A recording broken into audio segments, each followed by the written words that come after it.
A você que está me assistindo, hoje é dia 25 de outubro de 2022. O intuito desse vídeo é trazer conhecimento, esclarecimento, entendimento nesses últimos dias em que estamos vivendo, né? Eu vou falar hoje sobre o Evangelho de Mateus, capítulo 25.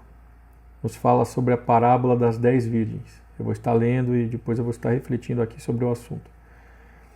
Então o reino dos céus será semelhante a 10 virgens que, tomando as suas lâmpadas, saíram ao encontro do esposo. E 5 delas eram prudentes, e 5 loucas. As loucas, tomando as suas lâmpadas, não levaram azeite consigo, mas as prudentes levaram azeite em suas vasilhas com as suas lâmpadas. E tardando o esposo, tosquenejaram todas e adormeceram. Mas à meia-noite ouviu-se um clamor: aí vem o esposo, saí-lhe ao encontro. Então todas aquelas virgens se levantaram e prepararam as suas lâmpadas. E as loucas disseram às prudentes: dai-nos do vosso azeite, porque as nossas lâmpadas se apagam. Mas as prudentes responderam, dizendo: não seja caso que nos falte a nós e a vós. Ide antes ao que o vendem e comprai-o para vós. E tende elas ido comprá-lo, chegou o esposo, e as que estavam preparadas entraram com ele para as bodas e fechou-se a porta. Depois chegaram também as outras virgens, dizendo: Senhor, Senhor, abre-nos a porta. E ele respondendo disse: em verdade vos digo que não vos conheço.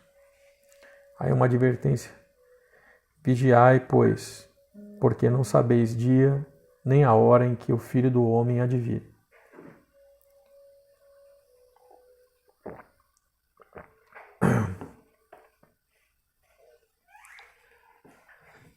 A parábola que Jesus nos mostra aqui são de 10 virgens. 5 eram prudentes e 5 imprudentes. Qual é o entendimento que eu quero trazer aqui para você que está me ouvindo? O Senhor Jesus, Ele ama o pecador. Ele não ama o pecado que nos afasta dele. O homem, quando foi feito, ele foi feito por Deus para ter uma vida onde ele não tinha que se preocupar, onde ele tinha um provedor, ele tinha um Deus que dava a direção em todos os assuntos e não deixava faltar nada. O homem não morria, o homem tinha paz, tinha segurança, tinha felicidade, tinha tudo. Estava com Deus e Deus é a vida. Mas Deus não força ninguém a amá-lo, e quando o homem resolve dar as costas para Deus por livre escolha, ele deixa a vida que há em Deus, porque Deus é independente de nós, mas nós somos dependentes dele, e passa a morrer.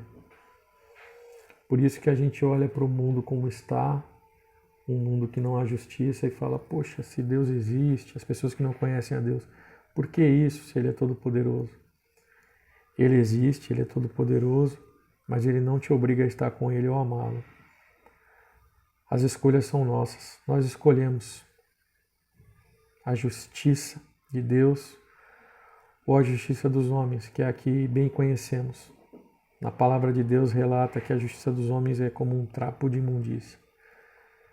Então, a escolha, o livre-arbítrio, é um princípio, é uma condição que Deus dá.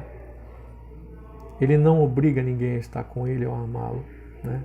Até porque se não houvesse o livre-arbítrio, não haveria como saber se o nosso amor é sincero e verdadeiro e voluntário. A voluntariedade do amor está ligada ao arbítrio, à escolha, né?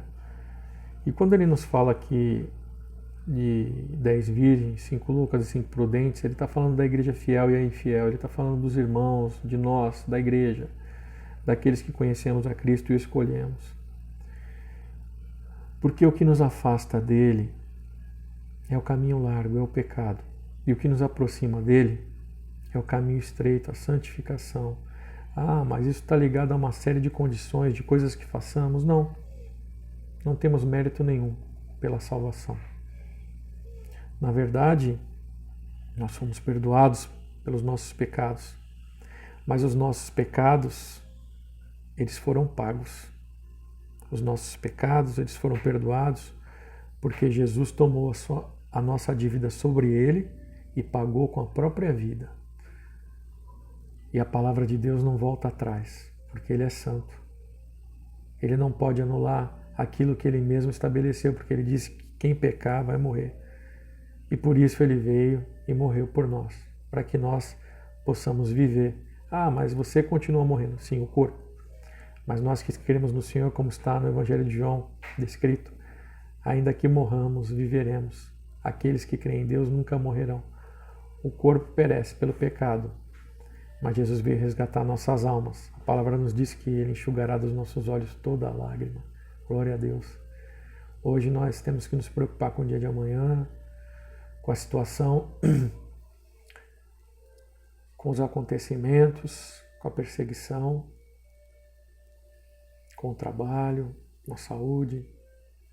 E por mais que o homem ele tenha algum setor de sua vida encaminhado, ele não pode garantir nada. Um simples vírus é capaz de matar. Hoje estamos vivos aqui, amanhã podemos não estar mais. Mas nós que cremos no Senhor, temos paciência e fé. Essa é a paciência e a fé dos santos. Nós cremos no Senhor, nós temos esperança, porque sabemos que Ele venceu, que Ele está vivo, e nós que cremos no nome dEle também, com Ele estaremos, né? E isso é escolha.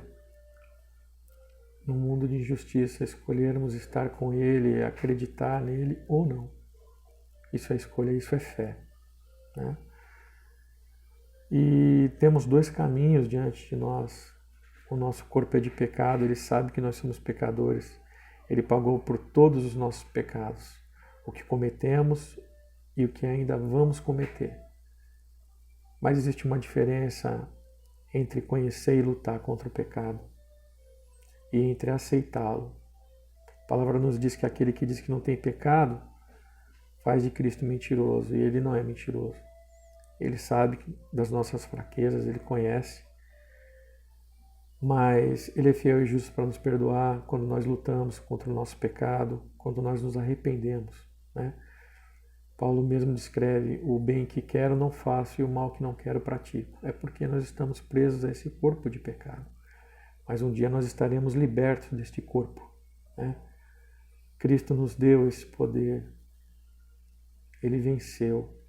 Nós, os nossos pecados, nós fomos perdoados, mas os nossos pecados, eles foram pagos. Ele tomou os nossos pecados sobre si. Ele venceu a morte.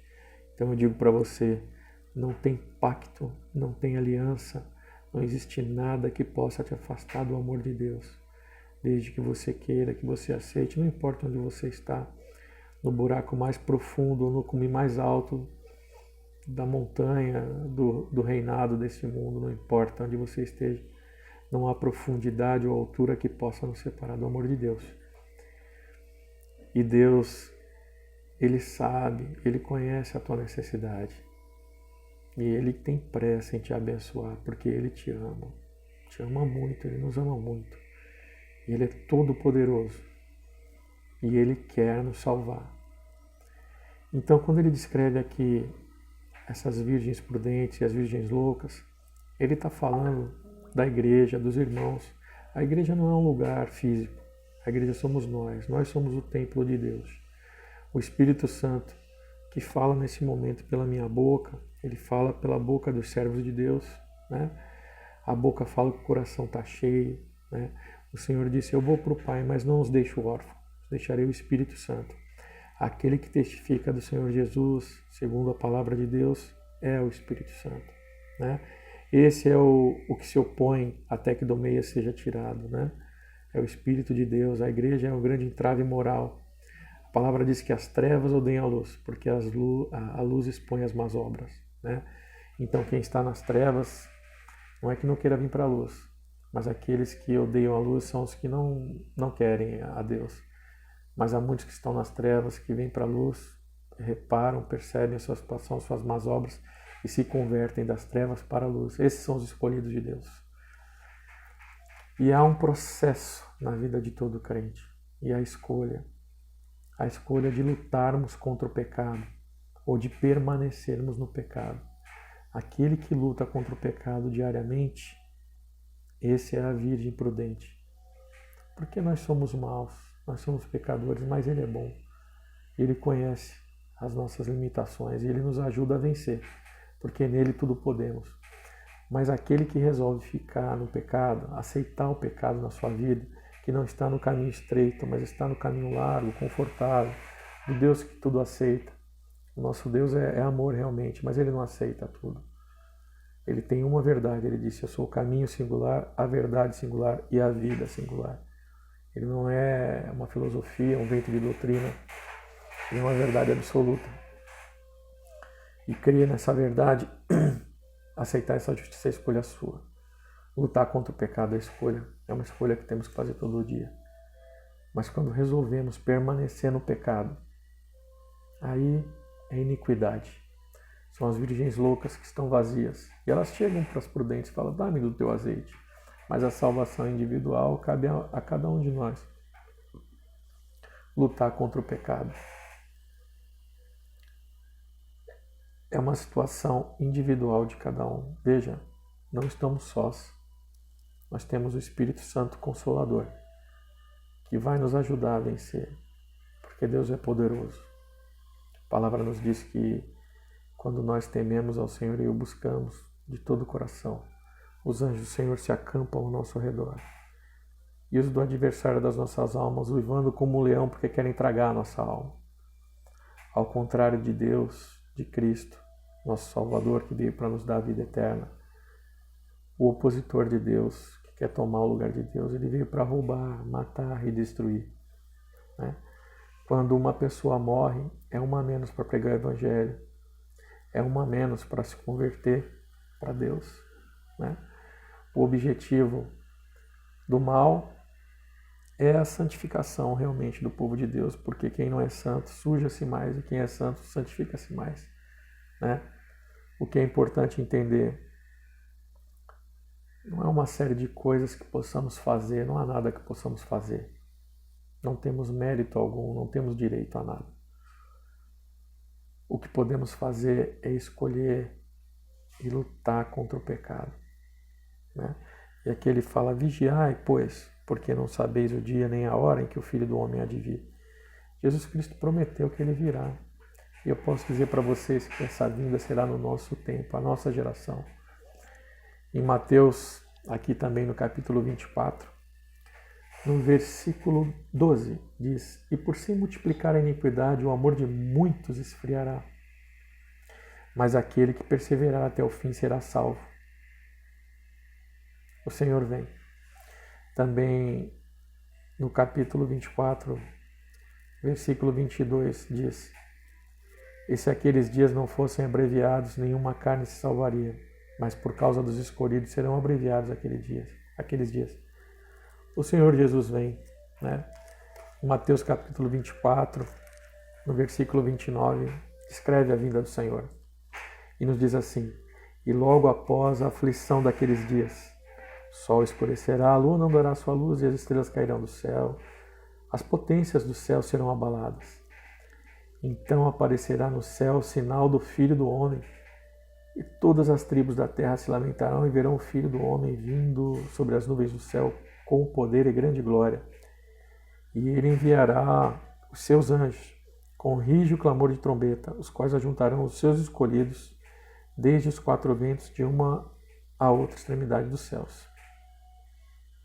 Aí no 35, no verso 35 ele fala: o céu e a terra passarão, mas as minhas palavras não hão de passar. Em 36 fala: porém daquele dia e hora ninguém sabe, nem os anjos do céu, nem o Filho, mas unicamente o meu Pai. O que eu tenho para dizer, meus irmãos, é que o Senhor Jesus vem. Né? Que possamos ser prudentes, que possamos lutar contra o pecado que é em nós. Jesus, Ele ama o pecador, Ele não ama o pecado que nos afasta de Deus. Ele nos ama tanto que Ele não nos deixou para trás. E ele não volta atrás na sua palavra. Ele diz que todo aquele que pecar morrerá. Não há como ter comunhão com Deus estando de costas para ele. O pecado nos coloca de costas para Deus, em inimizade com Deus. Mas ele nos amou tanto que ele, sendo um Deus enorme, infinito, ele se fez pequeno, carne, e veio morrer pelos seus pecados.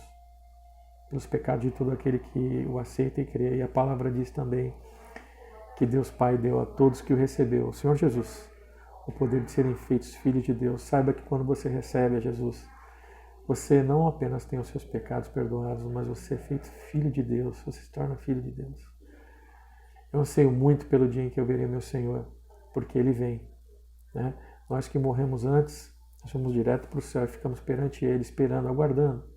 A palavra diz que aqueles que, quando Jesus vier, aqueles que morreram no Senhor, eles ressuscitarão primeiro, né? Eles receberão corpos transformados. Mas aqueles que forem arrebatados depois, nas nuvens, todo mundo verá, né? E as tribos da terra se lamentarão. A palavra do Senhor, ela não volta vazia, tudo há de se cumprir. Ele nos amou tanto que Ele veio pagar pelos nossos pecados para que nós pudéssemos ser perdoados e vivêssemos, né? E hoje nós podemos viver por Ele. Voltando no que eu estava falando, anseio muito pelo dia em que nós veremos o Senhor. Teremos corpos transformados, glorificados. Esse corpo que perece terá lugar a um corpo transformado, incorruptível. Será maravilhoso. A palavra nos diz que Ele enxugará dos olhos toda a lágrima, né? Não creia em ventos de doutrina, em assuntos, em mentiras, em falsas verdades que vêm embrulhadas num papel bonito para enganar os homens. Só existe uma verdade absoluta. Só existe um Salvador. Não existe outro, né? Jesus Cristo, Ele não reencarnou. Ele se fez carne. Ele morreu. Ele não reencarnou. Ele ressuscitou no mesmo corpo. E está vivo. Viu, meus irmãos? Só tem uma vida. Quando a gente morre, a gente não reencarna, não. Isso é uma grande mentira. Quem crê que a remissão dos pecados vem pela reencarnação, eu fui criado nisso. Isso é uma grande mentira. Isso não é verdade. O Senhor Jesus, Ele teve que morrer e dar a vida para que nós fôssemos remidos. Não temos mérito algum nisso. É graça. Já ouviu a expressão, é de graça? Você não precisa pagar, Ele pagou. Você não tem nem merecimento nenhum, você só tem que aceitar. Pense em você que você pode se arrumar. Entregue os teus caminhos ao Senhor, confia nele. Tenha boa vontade, lute contra o pecado. E Ele vai te arrumar. O Espírito Santo, que iniciou, em nome de Jesus, nesse dia, uma obra no seu coração, ou que já iniciou porque você está ouvindo e já é crente, Ele vai terminar essa obra. Que o Senhor Jesus te abençoe. Que a paz do Senhor, a graça, as doces consolações do Espírito Santo sejam derramadas sobre vocês, meus irmãos, sobre você que ouve, sobre a igreja amada do Senhor, agora e para sempre, em nome de Jesus. Amém.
que os olhos nunca viram,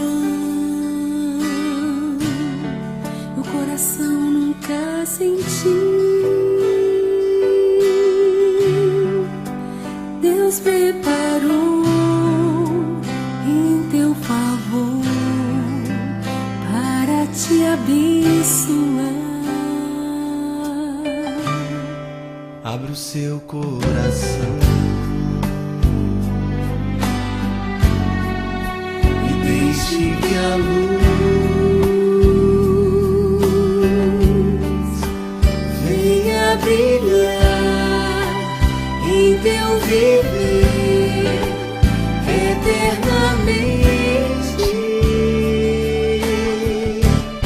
Então comece a glorificar que ainda não viu. Se Deus prometeu, vai se cumprir, tua bênção vai chegar.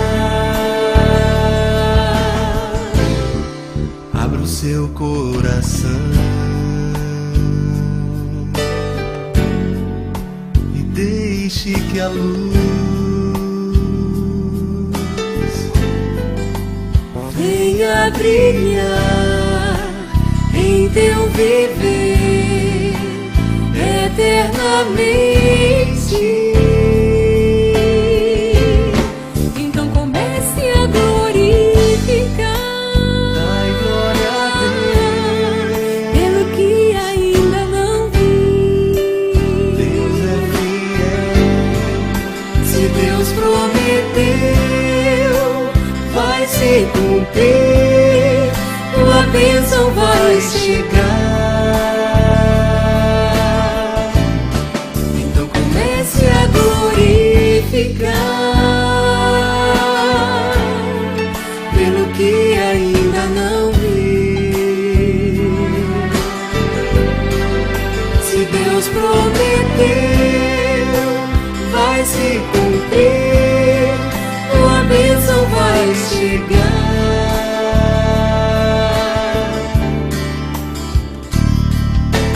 Deus tem sempre o melhor, mesmo que a luz não brilhe em seus olhos.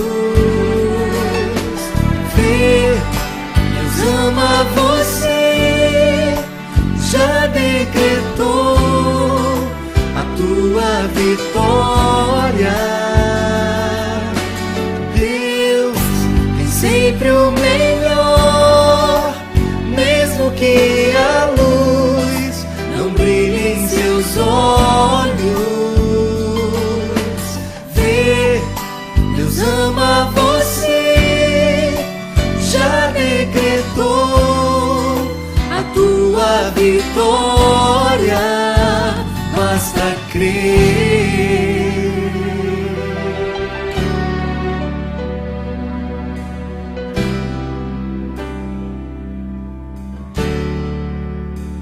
Basta crer.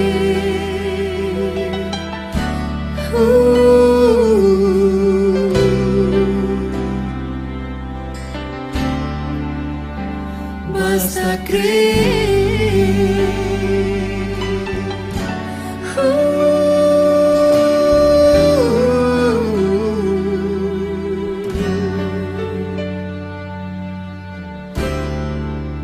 Basta crer.